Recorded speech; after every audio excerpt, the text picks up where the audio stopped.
Starscream. And the Thundercracker, which I haven't taken out of the box yet. I've been meaning to, but he's been up in my loft, and I forgot I had him actually until I went to do this review. Ah, there's my knife. I have a lot of trouble keeping knives because I just lose them. So this is my pocket knife for at work. It's kind of hard to lose a knife that's just about the same length as your forearm. So anyway, I managed to lose this knife for 4 weeks though. Found it whenever I was cleaning out my car. It had fallen between the seat and the console.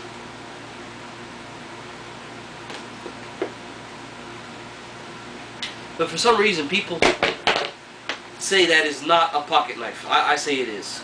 It fits in my pocket, so it is a pocket knife.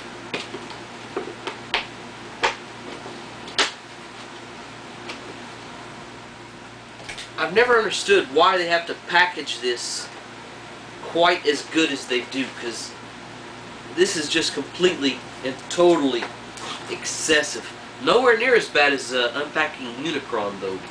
Thank God we don't have to go through that every time we have to open up a toy. I was so excited when I first found Unicron. I unpackaged him in the parking lot of Walmart while I was just sitting there with the engine idling. I think I burnt probably 2 or 3 gallons of gas just idling while I was at... Okay, God. I got ridiculously sidetracked, filled up 30 minutes worth of video, so I'm going to keep the unboxing portion, but this is all new. Anyway, here they are side by side. I've got Starscream's missiles stowed in these missile holders on the side, and I actually like it better like this. Unfortunately, it looks like the mold degraded a little bit when they went and redid him as Thundercracker, because the missiles do not fit tight into the little holder. But it's alright, they fold away, they're unobtrusive and all, that's good. Which one is better? For my money, Thundercracker. This might be a more realistic paint job right here, but it's not a very interesting looking one. I mean, you basically got just one color of plastic for the entire figure. You've got this sandy brownish tan, and that is all you've got. You've got some silver highlights right here that don't stand out very much against the silver. You've got a little bit of dark gray right here, and some like a fade right here. But that's pretty much it. Turn him over, and there's some more dark sprayed highlights right there, but I just don't care for it. This right here, this is a neat looking little paint job it's got on it. All the paint stands out. It just looks very good. And interestingly enough, whenever you push this guy forward, the missiles, the racks right here, are supposed to rotate and launch. But it does better in reverse than it does going forward. Let's see if this one will do it. Yeah, so whenever you roll it, it launches all the missiles all over the house, and then you gotta find them again. That's terrible.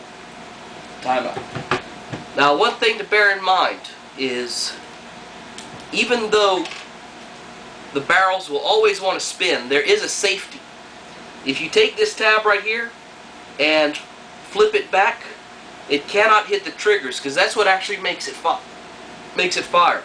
Is the barrel spinning past and hitting this little nub on here. So if you don't want it firing, just go ahead and flip that back, but it will not roll with it slipped back. He doesn't roll all that well anyway, so no big loss. Now, just to go ahead and get into the transformation, the first thing that you're going to do is turn him over and pick up these panels that the wheels are on. Then you're going to take his feet right here, unpeg them from underneath the jet, and pull them out. Bring it around. You have to also open up this panel on the front right here. Lay it down flat and close this panel back up over the leg.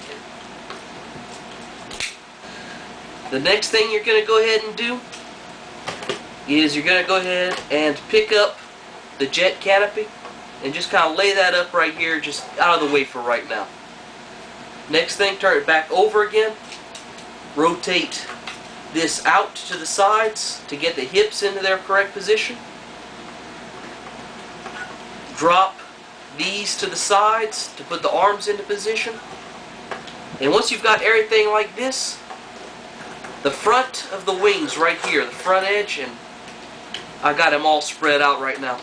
Just pick them up slightly and it's going to unclip from the front right here. Once you've got that done, the automorph is free to go. And I'm going to try and get this to where y'all can see it.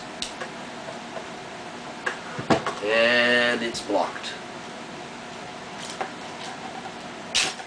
There we go. Just go ahead and do that one more time. All that's going to move around. Going to go ahead, move this up over the chest.